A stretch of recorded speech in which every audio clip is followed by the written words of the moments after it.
Dios le bendiga a todos mis hermanos aquí en Puerto Rico, en el extranjero y los diferentes países donde nos estarán escuchando en el día de hoy. Este es su pastor Eliasir Torres desde nuestro templo central en Puerto Rico. Vamos en esta mañana a buscar la palabra en el Evangelio según Mateo, primer libro del Nuevo Testamento para los hermanos nuevos convertidos. El Evangelio de Mateo. Vaya directamente al capítulo 14, Mateo, capítulo 14, y vamos a leer únicamente el versículo 24.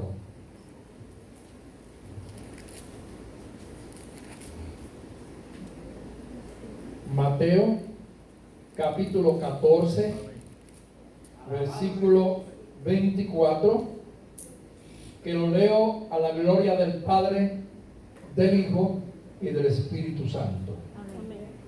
Y ya la barca estaba en medio del mar, azotada por las olas, porque el viento era contrario. Amén.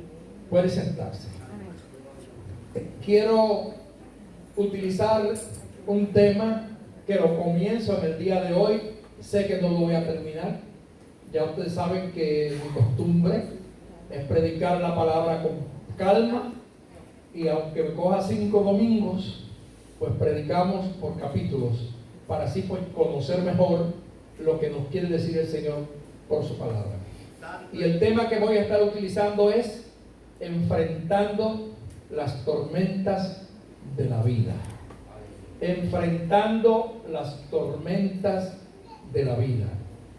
Voy a utilizar durante el desarrollo de estos mensajes 3 ocasiones donde en la Biblia se presentan 3 tormentas diferentes. Una se encuentra en Mateo 14, la otra en Marcos 4 y la otra en Hechos 27. Pero en el día de hoy vamos a comenzar primeramente con la tormenta que aparece en el libro de Mateo, que también aparece en Marcos y también aparece en Juan. En el libro de Juan se hace un detalle que no se hace en Mateo ni en Marcos, porque esta primera tormenta de la que quiero hablar en el día de hoy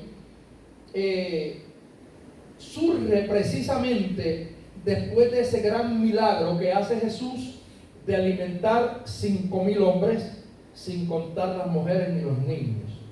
Siempre se hace la aclaración que usted sabe que en el pueblo judío no se contaban las mujeres en las multitudes, sino solamente a los hombres. Pero nosotros entendemos que muchos de esos hombres, que la Biblia dice que eran 5,000, posiblemente estaban acompañados de sus esposas y de sus hijos. Así que no se sabe si de ese milagro que el Señor hizo comieron alrededor de 15,000 personas, porque solamente se mencionan a los 5,000 hombres que comieron, pero yo sé que todos los demás comieron también, porque Jesús nunca alimenta a uno y da a nosotros con hambre. Jesús en su justicia y equidad bendice a todo el mundo por igual.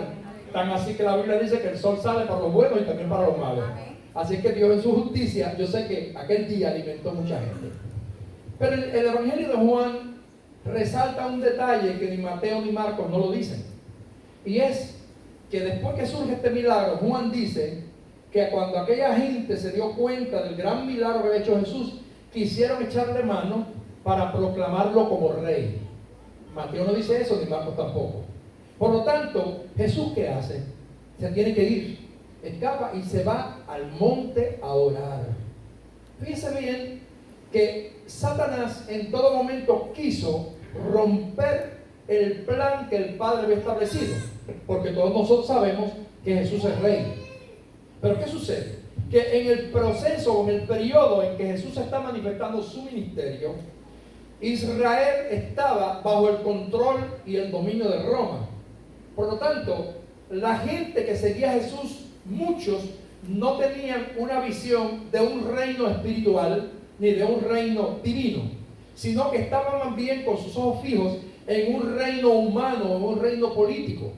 Por lo tanto, cuando Jesús hace este milagro, no es conveniente en ningún momento que Jesús permita que lo proclamen rey, porque eso iba a desestabilizar el pueblo, y entonces se saldría del plan que Dios tenía con Jesús, si es que todavía Jesús no había muerto. por lo tanto era necesario que Él muriera. Jesús, entonces la Biblia dice que Él se va, tiene que irse.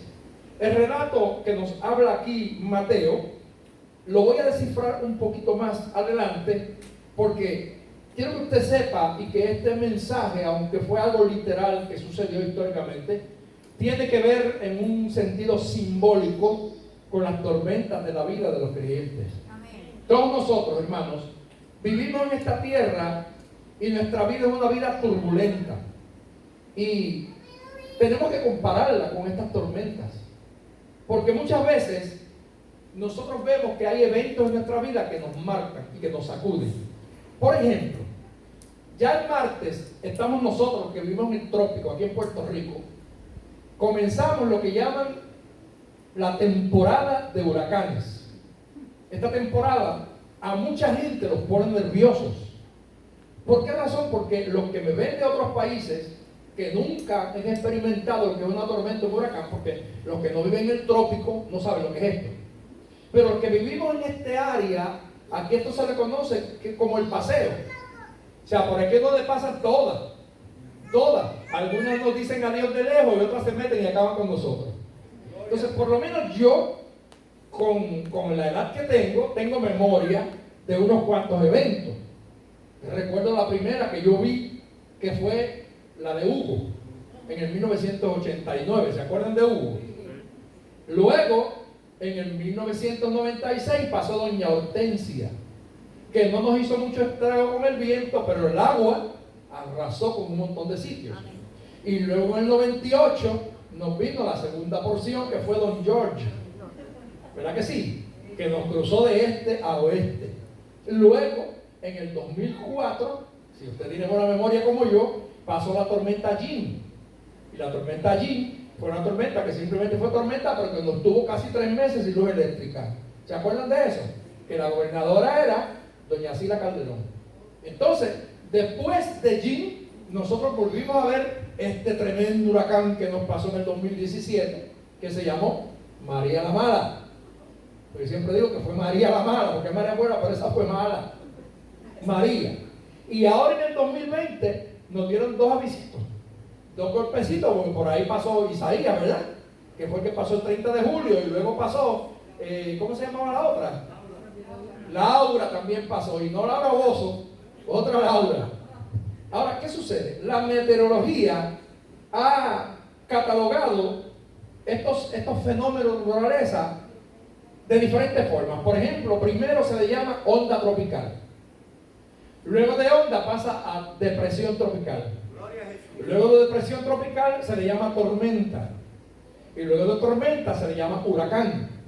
Pero el huracán también ha sido definido en varias categorías. Categoría 1, categoría 2, categoría 3, que fueron Hugo y George, categoría 4, que fue Doña María, porque aunque salió 5, aquí no nos atacó 5, sino 4. 5 atacó Don Luis, que fue en el 95 a la isla de San Martín. Irma, que fue en el 2020 también, que arrasó con otras islas y que a nosotros nos pasó de lejito. Fíjense bien. Entonces, nunca nosotros hemos visto de verdad un huracán categoría 5 que nos toque en su plenitud, pero simplemente el 4 casi nos acaba todo. Mire cuántas cosas hizo aquí, mira cuánta gente mató, mire toda la destrucción que todavía quedan vestigios de ella, todavía hay recuerdos en nuestro país. Ahora, yo todavía no he oído que haya llegado un huracán que lo categoricen 6, porque eso sería verdad algo terrible. Por lo menos hasta 5 es que hemos llegado. Ahora, en todos los huracanes y tormentas ocurren 3 cosas iguales. Número 1, el viento sopla. Número 2, cae lluvia. Y número 3, los elementos rugen. Porque hay trueno y hay relámpagos. Y los truenos son como rugidos de león. Que aquí hay una hermana que se llama Catín, que está en aquella esquinita, que cuando suena un trueno y Niño está aquí trabajando conmigo, me dice, ya Catín tiene que estar buscando para meterse bajo la cama. Porque Catín no quiere saber de los truenos, ¿verdad, Catín? Terrible, se pone nerviosa. Porque es que es un sonido tan terrible que sentimos como que se mueve todo el firmamento. Así que es una combinación que hay tanto en las tormentas como en los huracanes, de viento fuerte, de lluvia y de ruidos terribles por los relámpagos y los truenos. Es una combinación. Todos ellos son peligrosos. El viento destruye, el agua arrastra y las descargas eléctricas carbonizan a la gente, porque cuando cae un rayo en algún lugar se prende en fuego. Así que yo no puedo decir que hay tormentas buenas. Todas son malas. Todas nos traen zozobra. Todas nos traen disgusto. Oiga, mis queridos hermanos, pero nosotros tenemos que hacer algo. Y es un consejo que yo le voy a dar a ustedes y que es el consejo que debe saber todo el mundo. Cada vez que hay un anuncio de tormenta, usted debe prepararse para lo peor. ¿Oyó esto? Prepararse para lo peor. Piense que lo que viene, aunque digan que está saliendo de Cabo Verde, que es una onda tropical, piense que lo que viene es un huracán categoría 5. Y haga los preparativos para eso, para que no le coja tarde.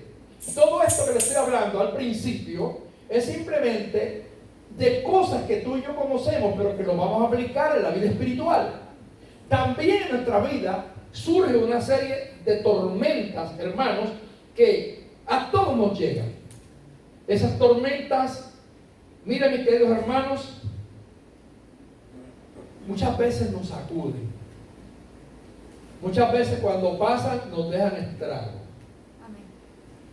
Esta primera tormenta de Mateo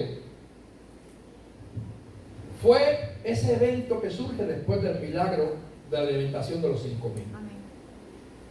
Jesús hizo pasar a los discípulos al otro lado. Ahora Jesús se va a orar al monte. Escuche bien, ubíquese. Pasa un gran milagro. Los milagros provocan en nosotros gozo, alegría, felicidad, fe. Pero yo quiero que usted sepa que después de la manifestación, después de una manifestación de bendición y de una manifestación de gloria de Dios en su vida, prepárese, hay que subir al monte a orar. Porque la tormenta viene rugiendo de camino. Y muchas veces aquí está el problema de muchos de nosotros, que cuando vemos que todo nos va bien, descuidamos nuestra vida espiritual, descuidamos nuestra vida de oración, y entonces nos olvidamos que detrás de un evento positivo siempre viene uno negativo. Aleluya. Y que el positivo nos hizo glorificar a Dios, pero el negativo posiblemente nos va a hacer ofender a Dios. Porque muchas veces cuando viene un evento negativo, lo primero que hacemos es decirle a Dios: ¿y por qué a mí? ¿Y por qué sucede esto si tú eres un Dios justo? Porque eso es así, todos los días la gente está indagando y preguntándole a Dios: ¿por qué pasa esto? ¿Por qué pasa lo otro? ¿Por qué pasa lo otro? Como si fuéramos buenos, ¿verdad? Como si nosotros fuéramos buenos. Yo creo que por cuantos pecados se cometen en esta humanidad, Dios es más que bueno con la humanidad. Porque si Dios no fuera a pagar, como dice el salmista, no nos ha pagado conforme a nuestras iniquidades. Si Él no fuera a aplicar la ley del talión, ojo por ojo y diente por diente, no quedáramos ni uno. Porque en realidad los pecados de la humanidad son tantos y tantos que tendrían a Dios todos los días enviando juicio. Pero damos gloria a Dios que Dios es un Dios de amor y de misericordia y que da oportunidades al hombre para que el hombre busque su presencia y que aprenda a glorificar en los días buenos y en los días malos. Gloria sea el nombre del Señor. Así que Jesús subió y se puso a orar. Los mandó a ellos y Él se puso a orar. Yo creo que este detalle que yo he mencionado en esta mañana debía ser de reflexión para mí y para todos nosotros. Porque hoy en día el evangelio que se está viviendo en la mayor parte de los países es un evangelio que está enclenque de oración, esquelético de oración, donde la mayor parte de los cristianos le quitaron la importancia a la oración. Aleluya. Sí, hermanos. Están así que hoy en día muchos cultos, desde que empiezan, es canta que canta y canta que canta y canta que canta. Y bueno, tanto que a veces cansan a uno. Porque yo soy sincero. Yo he ido a iglesias que empiezan a cantar y te tienen 1 hora cantando y todo el mundo de pie, yo me le siento, porque ya yo estoy viejo y se me cansa la rodilla y los pies también. Entonces pretenden tenerte 1 hora de pie, canta, que canta, y canta, que canta, y canta, que canta, y canta, que canta, pero yo no veo oración. Oiga, y es tan necesaria la oración, porque es verdad que los milagros, que las bendiciones grandes te provocan a glorificar a Dios y a alabarlo. Pero no debemos de pasar por alto ni olvidarnos que seguimos en esta tierra, que seguimos siendo humanos y que siempre detrás de un valle va a haber una montaña. Y que el valle significa el momento de bendición, pero la montaña significa el momento de esforzarte y de subir, porque son pruebas difíciles que llegan a la vida. Entonces, Jesús da el ejemplo. Jesús era el Hijo de Dios. Jesús no necesitaba orar, porque Jesús era 100% hombre, pero era 100% Dios. Pero Él nos dio el ejemplo de que en el tiempo de su humanidad, de que mientras Él se manifestaba como hombre, Él tenía que depender de su Padre. Y tú y yo, aunque hemos sido lavados con la sangre del Cordero, y aunque somos hechos hijos de Dios por adopción, y aunque tenemos el Espíritu Santo, no podemos recortarnos de eso. Tenemos que saber que como humanos tenemos que depender del Dios de arriba, y que eso lo hacemos sacando momentos de intimidad con Dios para irnos aparte. Mira, a mí me llama la atención que la Biblia dice que Él se apartó de ellos. A veces hay que apartarse de la esposa, hay que apartarse del esposo, a veces hay que apartarse de los hijos, hay que apartarse de los nietos y sacar un momento y encerrarse en un cuartito donde solamente estés con Dios, donde solamente Él te oiga, donde solamente derrames el alma, que allí llores, que allí grites, que allí le alabes, pero que tengas un momento de intimidad, porque tú no sabes si viene rugiendo la tormenta de camino. Y el problema que tenemos la gente es lo que pasa, es lo que acabo de hablar de los huracanes. Yo recuerdo cuando el huracán María, que hubo un caso muy triste en Puerto Rico, de unas señoras mayores, creo que eran 3, que vivían en Utuado y que trataron de sacarlas. Antes del huracán trataron de sacarlas. El gobierno hizo todos los esfuerzos, pero no quisieron salir. ¿Y qué pasó? Después del huracán, cuando fueron, había habido un derrumbe y habían muerto allí. ¿Qué sucede? Que el sabio, cuando ve venir el mal, ¿sabe qué hace? Se esconde, se protege. Pero el mejor ejemplo lo tenemos en esto. ¿Cuántas veces nosotros hemos visto la experiencia que en Puerto Rico, que cuando viene un huracán o viene un momento difícil, las autoridades buscan a la gente, buscan por aquí, buscan para allá, y la gente, no, yo de aquí no me voy, porque me roban? Pero ¿qué va de más? ¿Qué va de más? ¿Tu casa o tu vida? ¿Qué va de más? ¿Tu carro o tu seguridad? Entonces a veces no damos cuenta que es mejor cuidar la vida, que es con lo que tú puedes volver a reinventarte, a levantarte, que proteger algo material que aunque se vaya, vuelve otra vez, puede volver de alguna forma. Pero la gente pretende y prefiere perder la vida antes de guardarse, de cuidarse. En la vida espiritual pasa lo mismo. ¿Cuántas veces nosotros nos ocupamos solamente de esto físico? No queremos ponernos viejos, no nos gustan las canas, no nos gustan las arrugas, y estamos todo el tiempo buscando la concha nácar, y estamos buscando todo el tiempo la cirugía plástica, y nos cortamos de aquí, y nos cortamos de aquí, y algunos se ponen que si botos y cuánta cosa, para verse bonitos y jóvenes. Y muchas veces en ese afán de cuidar esto material se nos olvida de lo espiritual. Es un momento de aprender que este cuerpo, por más que tú lo cuides, se va a ir. Que este cuerpo, por más que tú trates de rejuvenecerlo, va a morir y tendrá que ir al sepulcro. Pero tu alma es eterna y hay que trabajar por el alma. Por lo tanto, Jesús nos da el ejemplo y es momento de que vayamos a la intimidad con Dios, de que el cristiano vuelva nuevamente y se vaya al monte a orar y a hablar con Dios, porque suena una tormenta. Porque la tormenta viene de camino. Y no es en el momento en que el viento nos esté dando que vamos a clavar las puertas. Las puertas hay que clavarlas y poner las tormenteras cuando todavía está saliendo por allá lejos. No esperes que llegue el viento, porque los que esperan a última hora el viento los arrastra. No esperes estar en la prueba, ni en el dolor, ni en la angustia para invocar a Dios. Invoca a Jehová ahora, porque la Biblia dice en Isaías: buscad a Jehová mientras puede ser hallado. Y cuando dice mientras, es que te está presentando un periodo de tiempo donde hay oportunidad humanidad, pero llegará el momento en que no podrás buscarlo. Se te hará tarde. Aleluya. Si la humanidad entendiera esto, hermanos. Si la humanidad entendiera esto. Si es que es muy necesario que tenemos que buscar al Señor. Fíjese. Señalé esto porque usted sabe que yo creo que los que conocemos al Señor de mucho tiempo sabemos que hoy en día la iglesia está pasando el peor periodo de crisis espiritual y doctrinal en la tierra. Porque nunca habían habido tantas corrientes teológicas que se metieran dentro de la iglesia como en el día de hoy. Y no vamos a hablar de sectas, porque todo el mundo aquí sabe lo que son sectas.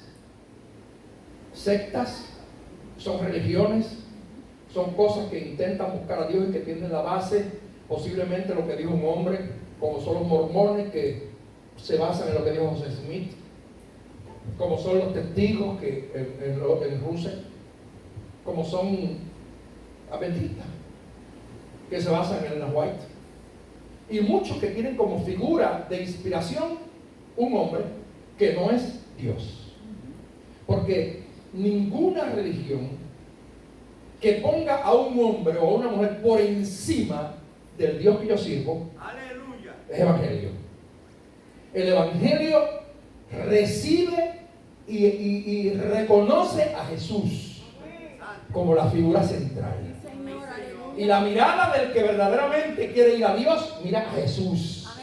Y está basado en la Biblia, no en las tradiciones de la Iglesia Católica, ni en los libros escritos por Elena White, ni en el libro del Mormón de José Smith, ni en ninguna revista, ni en el Atalaya. Nosotros creemos en el Cristo vivo, que murió, fue sepultado, pero resucitó, y que está sentado a la diestra del Padre, y que pronto regresará con poder y con gran gloria, y que vendrá a buscar a los redimidos a los cuatro extremos de la tierra, y que todos aquellos que le hayan aceptado como Salvador y que sean fieles y que vean su palabra, se levantarán con Él en el rapto para gozar eternamente para siempre con Él. ¿Cuántos se van? Mira, levanta la mano duro, de verdad, porque hay que levantarla. Yo me quiero ir con Él, porque lo que espera esta tierra es terrible. Y si ahora es difícil, ¿cuánto más difícil será de aquí en adelante? Así que ahora los discípulos se van en la barca, Jesús se va a orar. Hay unos detalles que son bien importantes. La Biblia nos dice, en el versículo que leí como referencia, y la barca estaba en medio del mar. Escuchen bien, número 1. En medio del mar. ¿Por qué el escritor registra este detalle? Porque cuando yo digo que estoy en el medio del mar, es que estoy en la parte más profunda.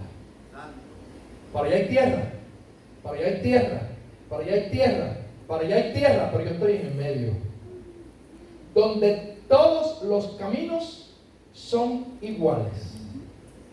A la dirección que me vaya, me acecha el peligro. Y estoy en medio del mar. Ese es el primer detalle que usted tiene que tomar en consideración. El segundo, dice que estaba azotada, escuche bien, por las olas. ¿Qué son las olas?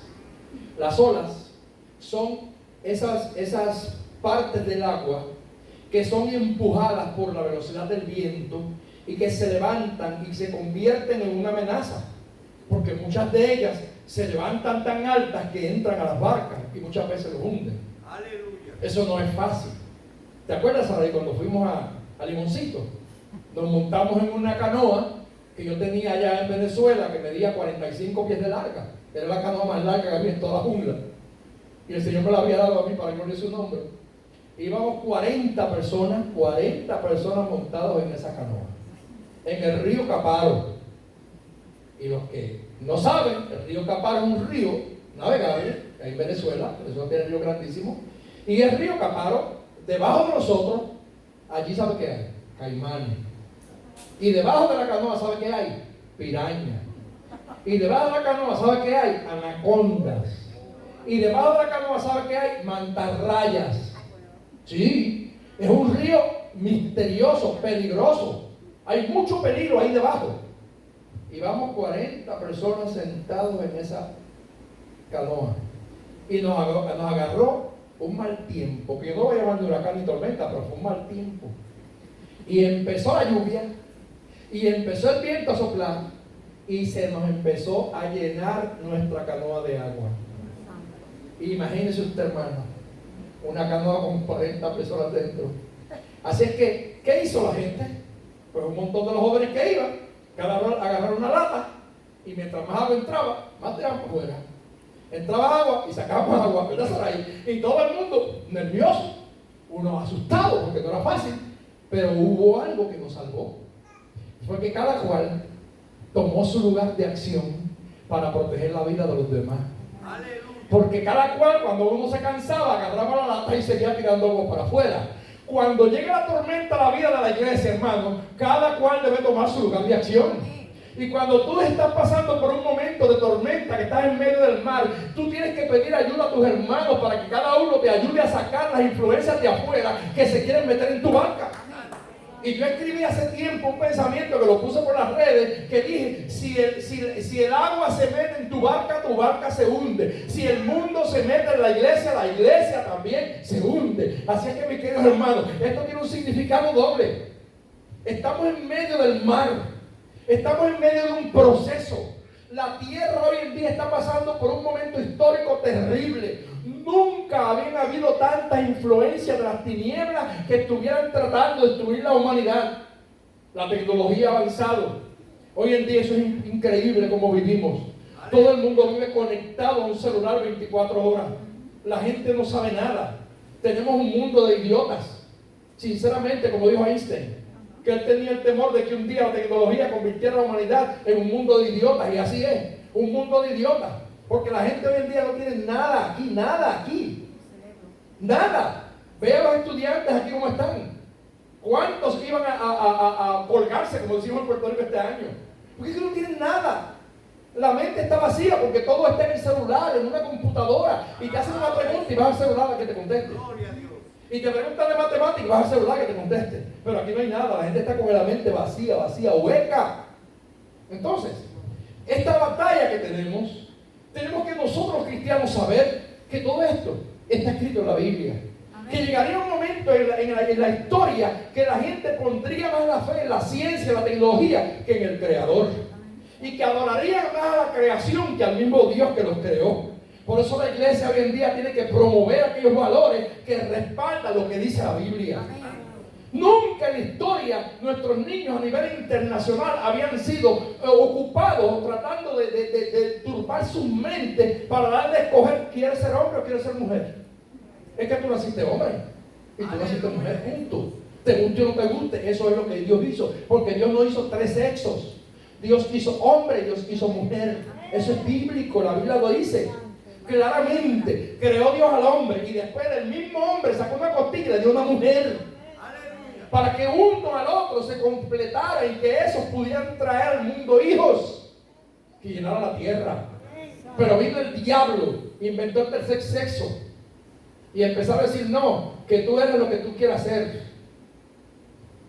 Entonces ahora le dan a los niños a escoger, bueno, ya usted ve que no pueden ponerle cuando lo inscriben en el certificado de nacimiento M ni F, sino X. O sea, ni una cosa ni la otra, sino cuando llegue la edad que él decida qué es lo que quiere ser. Y todo eso está en contra de lo que Dios estableció. Por lo tanto, como todo eso está en contra de lo que Dios estableció, ¿qué es lo que hace? Que ha traído una humanidad llena de aberraciones, una humanidad llena de conflictos, una humanidad llena de unos corazones que son tan duros y tan rebeldes que se ha perdido la sensibilidad por la vida, que a nadie le importa el que pasa hambre, que cuántos millones se usan para llegar a Marte y cuántos millones de personas están muriendo de hambre en el mundo. Está tratando de subir más allá de las estrellas, averiguar qué. Averiguar qué. Si Dios nos puso en esta tierra. Y dirá la ciencia lo que quiera decir, pero Dios puso al hombre en la tierra. Yo creo que no hay ninguna vida más en ningún otro planeta. Hasta el día de hoy, con tantos años, no hay vida en Venus. Y en Mercurio menos, porque se quemarían. Y en Marte, con tanto que ha inventado, nada. Y de ahí para allá ni se diga. Dios sí creó los planetas y los puso cada cual en su lugar para balancear el firmamento.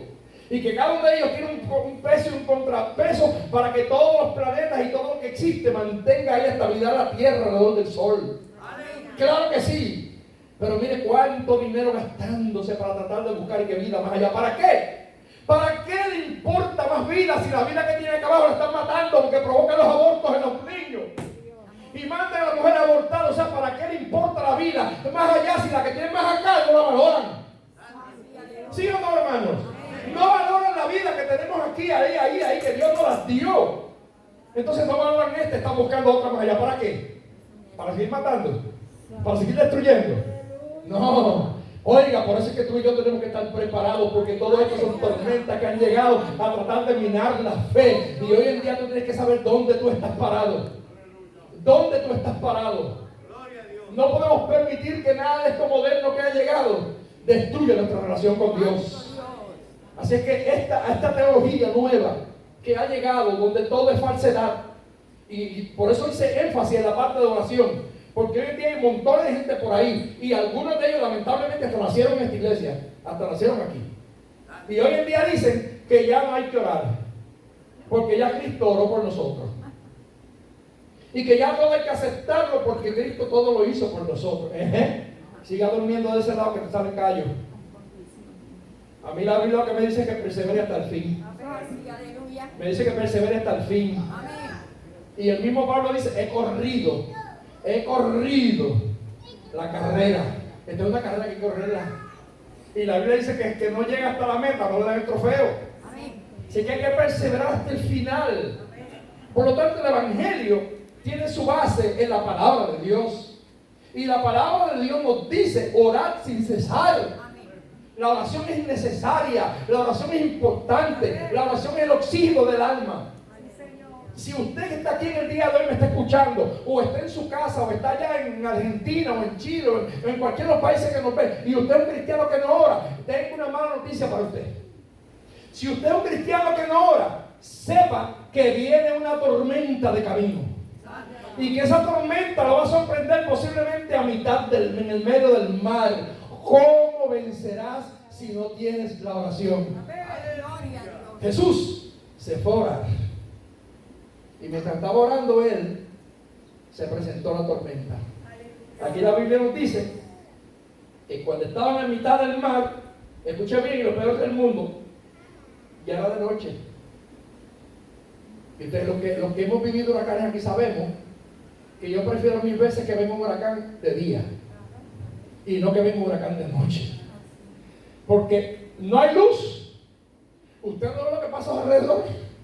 Cae en una tensión terrible esperando que amanezca el otro día para ver qué pasó. Y cuando se levanta usted al otro día, Dios mío, yo me acuerdo cuando Hugo, que fue el primero, que yo no reconocía ni el área. Porque yo empecé a ver casas en esos montes que yo nunca en mi vida sabía que existían. Pero como ahora ya los árboles no estaban, se habían ido. Ahora yo voy a casas allí y decía, pero esa casa estaba ahí. Estuvo antes que yo. Pero nunca lo había visto. Uno se le perdía la carretera, no sabía ni por dónde meterse. Porque en la noche pasó todo eso. Pero cuando es de día es diferente. Así es que muchas veces las tormentas de tu vida van a llegar en el momento en que te sientes en más oscuridad.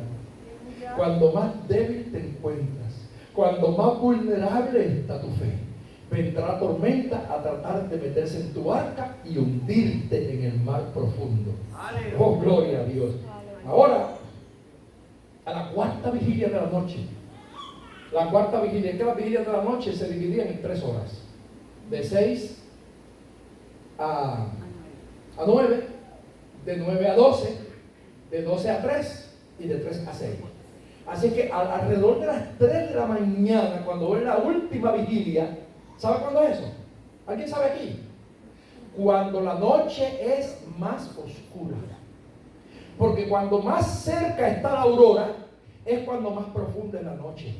De las 2:30, 3 de la mañana, 4 de la mañana, es cuando más profundas son las oscuridades.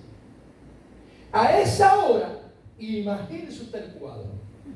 Los apóstoles en una barca, los truenos sonando, las olas metiéndose en la barca, el viento soplando, y para colmo de males, ahora de momento miran y ven un personaje que ellos identificaron como un fantasma. ¿Qué usted cree? ¿Qué usted cree? Ahora sí es verdad. Me mata el viento, o me ahoga la lluvia, o me parte el rayo, o me mata el fantasma de susto. O sea, son 4 situaciones que están rodeando a aquellos discípulos. 4 situaciones terribles. Y escuche bien, ahora aparece lo que es un supuesto fantasma. Mira, hermano, cuidado, porque la combinación de los efectos negativos nos hace muchas veces divagar y nos hace desconocer la presencia de Dios. Cuando a veces la lluvia es fuerte en el sentido espiritual, cuando el viento sopla fuerte en el sentido espiritual, cuando los rayos y los rámpagos suenan, hermano, muchas veces Jesús está de frente y no nos damos cuenta. No nos damos cuenta que está ahí. Yo le explicaba a un hermano a quien estaba dando consejería antenoche porque está pasando por una depresión terrible, un hermano cristiano, y de verdad tuve que ir a su casa. Está pasando por una depresión muy terrible, el enemigo ha querido bloquear su mente. Y yo le estaba diciendo que yo viví la experiencia que viví cuando tuve el trasplante del hígado, y ahí yo aprendí algo que no sabía. Porque aunque yo he predicado, desde que soy predicador, yo estoy predicando a los 17 años, he predicado de las siguientes expresiones de Jesús en el Calvario, que la cuarta de ellas es Eli, Eli, lama sabactana. Dios mío, ¿por qué me has desamparado? Y mucha gente dice que Dios lo dejó solo. Yo no creo. Pero ¿qué pasa? Cuando yo tuve la experiencia de morir, porque yo morí en el momento de mi trasplante, y que mi alma salió de mi cuerpo, y que yo tuve esa guerra espiritual con el enemigo, con Satanás, cuando llegó a tratar de minar mi fe y a decirme, mira, Dios te abandonó, tú estás solo, Dios te traicionó, y esa guerra que tuve, que no lo relató él, pero lo he relatado otras veces, fue un periodo largo, difícil, y en ese momento yo lo que veía era tiniebla, y yo soy cristiano, y yo soy siervo de Dios, pero yo veía tiniebla.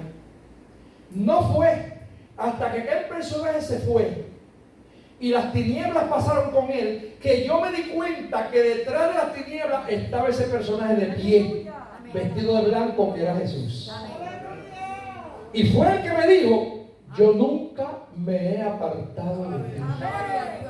Yo nunca te he dejado solo. ¿Escucharon lo que me dijo? Ahí yo entendí lo que vivió Jesús en el Calvario. El Padre nunca abandonó a Jesús. Lo que pasa es que Jesús, cuando está muriendo en el Calvario, Él no está muriendo como Dios. Él está muriendo como hombre. Y como hombre, en su parte humana, está enfrentando los dolores de la muerte y está pasando lo que dijo David en el Salmo 23, valle de sombra de muerte. Y en el valle de sombra de muertes, las tinieblas que pasan impiden que tú veas la presencia del Señor. No es un proceso fácil. Por eso hay que estar preparado para ese momento. Ahora, entonces yo me di cuenta que Jesús en el Calvario tuvo que guerrear su propia guerra. Él tuvo que luchar para no permitir que las tinieblas impidieran que Él pudiera cumplir con la misión que le había sido encomendada. Y de ahí en adelante yo así dije, Jesús peleó su guerra y me toca a mí ahora pelear la mía. Por eso fue que durante todo el proceso que estuve allí yo no lo veía, yo no lo sentía. Yo sentía verdaderamente, hermano, yo sentí muchas veces como la soledad, como el abandono, como que pensé que era el final. Pero no, Él estaba presente. Lo que pasa es que las sombras de muerte no me dejaban verlo. Posiblemente hoy en día tú estás en medio del mar, en medio de la tormenta, estés en el momento más oscuro de tu prueba, estés en la cuarta vigilia de la noche, posiblemente no veas nada y en ese momento piensas que ya Dios no está contigo, pero quiero que sepas que aunque creas que es un fantasma, ahí está Jesús. Jesús venía de camino. Y lo grande del caso es que tal vez usted dirá, bueno, cualquiera camina sobre las aguas. Claro que no es verdad que cualquiera camina.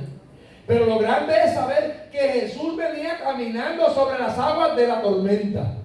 O sea, no eran aguas pasivas, no era un mar calmado, era un mar bravo, donde las olas estaban tratando de destruir la barca y Jesús iba caminando con pasos firmes. Oiga, gloria a Dios, es que no hay Jesús como el nuestro. Es que no hay nadie que tenga el poder y la autoridad que tiene ese Dios al cual tú y yo servimos. Alabado sea el nombre del Señor. Aleluya. Así que tenemos que tener cuidado en esos momentos. La Biblia dice que inmediatamente ellos gritaron de miedo. El miedo es un enemigo terrible. Hay gente que le tiene miedo al problema y se van huyendo. Yo te aconsejo hoy, al problema nunca se le huye. Al problema siempre se le enfrenta. Porque si tú tienes un problema en la vida y tú le huyes, Él te perseguirá hasta que te destruya. Pero cuando tú enfrentas al problema, lo destruyes a Él. Lo vences a Él. Eso lo aprendí yo en mi vida. En momentos duros que yo pasé, en momentos de prueba donde todo el mundo se fue, todo el mundo me dejó, ahora nadie va a creer en mí. Oh no, pues no, ahí yo me paré de frente y dije, no, ¿qué es que yo sé quién soy yo? Es que yo sé quién soy yo. A mí nadie me conoce mejor que Dios y yo mismo. Así es que el problema yo te voy a enfrentar. Y lo enfrenté y vencí, estoy aquí de pie. Y he tenido enfermedades donde ya he pensado que todo se acabó, pero me levanté, lo enfrenté y estoy de pie. Yo creo que tú sepas en este momento, hermano, que cuando lleguen esos momentos de oscuridad en tu vida, ese problema difícil que tú tienes, esa situación, el miedo intentará apoderarse de ti. Usted sabe que hay gente, cuando están pasando por el proceso de la muerte, que están en la cama, que están en el proceso de la muerte, no se quieren dormir, aunque tengan sueño. Tamara sabe eso, que Tamara es enfermera. Mire, y luchan, pero luchan por no quedarse dormidos. Y a veces tienen hasta que medicarlos para que se duerman, pero ¿saben qué es lo que tienen? Miedo a la muerte. Porque dicen, si me duermo, no despierto más. Intenta quedarse despierto para no morirse sin darse cuenta. Ignorancias. Porque a la larga te vas a morir despierto, dormido. Cuando llegue la hora te vas. Dormido, despierto, te vas. Así que no hay que tener miedo. El miedo es un arma que es normal en los seres humanos. Nos produce inseguridad.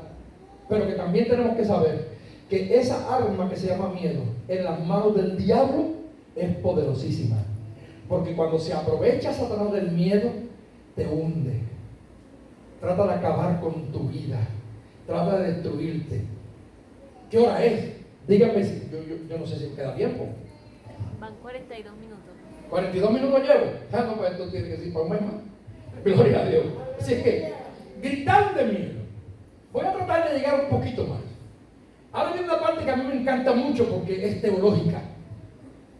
Cuando ellos están en ese temor, que creen que es un fantasma.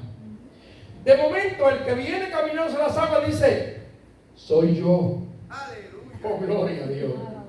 Ahí la Biblia lo dice claramente. Miren lo que dice la Biblia ahí. Jesús entonces le dijo, tened ánimo, yo soy, no temáis. Tres expresiones. Primeramente, tengan ánimo. Hermanos, no se desanime. El desánimo es un arma poderosa. Número 2, soy yo, o yo soy. Está hablando Jesús, dándote garantía de quién es Él. Y número 3, te está diciendo, no temas, no temas. Y esto lo he dicho repetidas veces, 365 veces en la Biblia aparece la frase no temas. Como que Dios te dice todos los días, no temas, no temas, todos los días no temas. Aunque el viento sople, aunque la lluvia caiga, aunque hagan truenos y relámpagos, no temas. No temas, Dios está contigo. Ahora, ese yo soy que Jesús dijo aquí, mire, debe siempre estar presente en nuestra vida. Tenemos que tener la seguridad de que Dios está con nosotros. ¿Sabe que en el Antiguo Testamento, allí en el libro de Éxodo, capítulo 3, versículo 14, Moisés tiene una gran experiencia? Cuando Moisés va a ir a Egipto, enviado por Dios, él le dice Jehová, o sea, le dice Señor, tú me envías a Egipto y mi pueblo Israel me va a preguntar que quién me envía. ¿Quién le voy a decir si tú no me has dicho tu nombre? Y él le dijo, Yo soy el que soy. Eso significa el que tiene existencia propia, que no depende del tiempo, del espacio ni de nada. Yo soy el que soy. Y le dice, cuando te pregunten, tú le vas a decir, yo soy, me envía. Ahora, aquí luego en el Nuevo Testamento, nosotros encontramos que Jesús utilizó también la expresión yo soy. Y esto es una demostración de la deidad de Jesús. Porque hay mucha gente que dice que Jesús es un profeta, o que Jesús fue una persona que se distinguió. No, Jesús es Dios. ¿Cuánto lo creen? Jesús es Dios. Y yo no puedo predicar, no puedo en ningún momento creer que Él no es Dios. Jesús es Dios. Entonces, Jesús mismo utilizó esto en el Nuevo Testamento y Él, le voy a citar 7 ocasiones. Mire, usted puede buscar la Biblia cuando quiera y lo va a encontrar. En Juan capítulo 6, versículo 35, Jesús dijo, yo soy el pan de vida. El que a mí viene no tendrá hambre jamás. Fíjese bien. Jesús dijo en Juan 8:12, yo soy la luz del mundo y el que me sigue no andará en tinieblas. Jesús dijo, Juan 10:9, yo soy la puerta. El que por mí entrare será salvo. En Juan 10:11 dijo, yo soy el buen pastor. Escuche bien, y ahorita le voy a dar un detalle. Y en Juan 14:6 dice, yo soy el camino, la verdad y la vida, y nadie va al Padre si no es por mí. En Juan 11:25 dice, yo soy la resurrección y la vida, y el que cree en mí, aunque esté muerto, vivirá. Y en Juan 15:1 dice, yo soy la vid verdadera, y mi Padre es el labrador. Ahora, cuando yo me puse a estudiar estos 7 yo soy, que el número 7 significa perfección o plenitud, estoy hablando entonces que en Él habita la plenitud del Padre. Amén. Y ahí Él nos está dando 7 características de lo que es Él para nosotros. Es para nosotros la puerta, es para nosotros la luz, es para nosotros el pastor, es para nosotros camino, verdad y vida. Él es la vida verdadera, Él es resurrección, aleluya, Él es pan, Él es luz, Él es todo para nosotros. Amén. Ahora, en las 7 ocasiones hay como una condición. Porque cuando dice yo soy el pan de vida, y después dice el que, cualquiera que. ¿Ves? El que come de este pan nunca más va a tener hambre. Y dice claramente la luz del mundo, el que me sigue. Y luego dice claramente, yo soy la puerta, el que por mí entrará. Y en cada uno hay como una condición de que para que se manifieste esa característica con la que Él se identifica, tiene que haber un Él que. Aleluya. Tiene que haber alguien que lo reconozca como tal. Amén. Para que reciba los beneficios de Él. Amén. Sin embargo, cuando habla, y ese detalle me llamó mucho la atención, en el capítulo 10, versículo 11, cuando Él dice, yo soy el buen pastor, no existe el que. Sino que Él dice, yo soy el buen pastor, y el buen pastor su vida da por las ovejas. Ahí no existe el que, sino que Él mismo dijo un día, a mí nadie me quita la vida, sino que yo mismo la pongo de mí mismo. O sea que no hay condición para que Él te pastoree. Él está dispuesto a pastorearte y Él quiere ser tu pastor. Gloria a Dios. Él quiere que tú lo recibas para Él pastorearte. Y Él dice, después dice, yo soy el buen pastor. Y mis ovejas oyen mi voz y me siguen. ¿Cuántas ovejas hay aquí del Señor? Amén. Pero tú tienes que estar seguro que para ser oveja del Señor tienes que seguirlo. Y seguirlo significa obedecer su palabra. No es cuestión de decir aleluya ni de venir al templo ni sentarte en una esquina. Es que tienes que seguirlo a Él. Porque Él está ahí como pastor, pero tú tienes que seguirlo como oveja. Luego, la Biblia presenta otros más yo soy, pero que no tienen directamente que ver con estas características o cualidades que Jesús presenta durante 7 ocasiones. Porque, por ejemplo, cuando Jesús se encuentra con la mujer samaritana, la Biblia dice claramente que eso, cuando Jesús está hablando con la mujer, Él le dice, yo soy el que habla contigo. Amén. Ahí se está identificando como que él es el Hijo de Dios. Porque ella había discutido, no, porque aquellos dicen que hay que adorar en Jerusalén, otros dicen que es acá, y esto y lo otro, que estamos esperando al Mesías. Y él dijo, yo soy el que habla contigo. Oiga, qué cosa tremenda, ¿verdad? Pero yo admiro a la samaritana. ¿Sabe por qué? Porque aunque la samaritana es una mujer que la gente no la quería mucho, y que yo prediqué hace muchos años aquí acerca de ese caso, la samaritana tenía un problema muy grande, y era que si usted se pone a ubicarse en el momento en que ella se encuentra con Jesús, ya eran las 12 del día. ¿Sabe por qué estaba a las 12 del día allí? Porque la samaritana tenía una reputación que no era muy clara. Y la samaritana era una mujer, número uno, que no era judía, era samaritana, que era una mezcla, y que era considerada como perra entre los judíos. Número dos, había tenido 5 maridos, y el que tenía ahora no era de ella, así que tenía 6. Por lo tanto, se le consideraba como ramera. Ahora, ¿qué pasa? Esta mujer no tenía el privilegio de las demás mujeres. Porque cuando iban al pozo de Jacob, las mujeres claras, las mujeres cultas, las mujeres que se consideraban hijas de la casa, iban por la mañana, tempranito, a las 6 de la mañana, a buscar el agua. Y se llevaban el agua más pura, el agua más limpia que salía del pozo. Pero cuando la samaritana iba a las 12, era porque ya lo que quedaba era cieno. Ya el agua fresca y pura se había ido. El agua que quedaba en el pozo era agua que estaba ya turbia, alborotada por cuanto tinaja habían metido ahí, porque ella no tenía el privilegio de juntarse con las mujeres pulcras y limpias de acuerdo a la sociedad. Sin embargo, lo que menosprecia la sociedad, Cristo lo recibe con cariño y con amor. Porque sabiendo Jesús que aquella mujer estaba allí, oiga, Jesús no fue a las 6 de la mañana, ni fue a las 9 de la mañana, estaban las de la alta alcurnia, las que se consideraban puras. Jesús fue a las 12 del mediodía, donde estaba la que nadie quería, la que todo el mundo le sacaba el cuerpo. Y a esa hora Jesús llegó, porque Jesús no vino para los sanos, Jesús vino para los enfermos. Jesús no vino para esos puritanos que se creen que están limpios y para estar en la presencia de Dios. Él vino por aquellos que se reconocen como el publicano y que dicen, sé propicio de mí que soy pecador. No como el fariseo, que se justificaba y se santificaba como que era lo mejor. No. Dios tiene misericordia de la humanidad. Y aquella mujer que nadie quería, Jesús la quiso. Jesús la quiso. Y Jesús llegó a esa hora. Mire, Jesús rompió varios protocolos de la ley. ¿Sabe por qué? Porque Jesús era rabino. Rabí significaba maestro. Y de acuerdo a la ley, él no podía hablar con las mujeres en las calles. Eso estaba prohibido para los rabinos. No podían pararse en una esquina a hablar con una mujer. A Jesús no le importó que los fariseos, de los saduceos, de los principales lo juzgaran. Él fue y se sentó en el pozo de Jacob a hablar con una mujer que era considerada con una reputación turbia.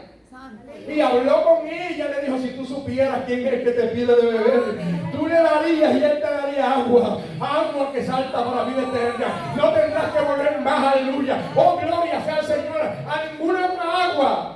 La mujer entendió que se refería al pozo de Jacob. Pero Jesús está hablando del agua de la eternidad, del agua que yo bebí, del agua que tú bebiste, del agua que baja del cielo, del manantial glorioso que produce en nosotros ríos de agua viva y que nos ayuda a que nosotros podamos vivir en la presencia del Señor. Hay otro yo soy. Es cuando lo van a arrestar.